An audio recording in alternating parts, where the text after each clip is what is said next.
গেল ৮ আগস্ট বাংলাদেশের অন্তর্বর্তী সরকারের প্রধান হিসেবে শপথ নেন ডক্টর মোহাম্মদ ইউনূস। বাংলাদেশকে ঢেলে সাজানোর পদক্ষেপ এবং সংস্কার চলছে এই শান্তিতে নোবেলজয়ী হাত ধরেই। অন্তর্বর্তী সরকারের রাষ্ট্র পরিচালনা ও নির্বাচন ব্যবস্থায় সব ধরনের সহায়তার প্রতিশ্রুতি দিয়েছেন বাংলাদেশের সেনাপ্রধান জেনারেল ওয়াকারুজ্জামান।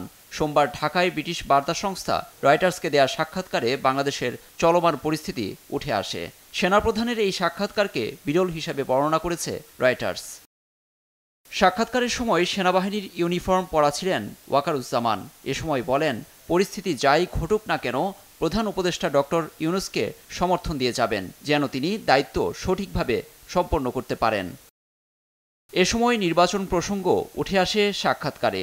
আগামী 18 মাসের মধ্যে যেন দেশে নির্বাচন হতে পারে সেজন্য অন্তর্বর্তী সরকারকে সহায়তার প্রতিশ্রুতি দেন সেনাপ্রধান।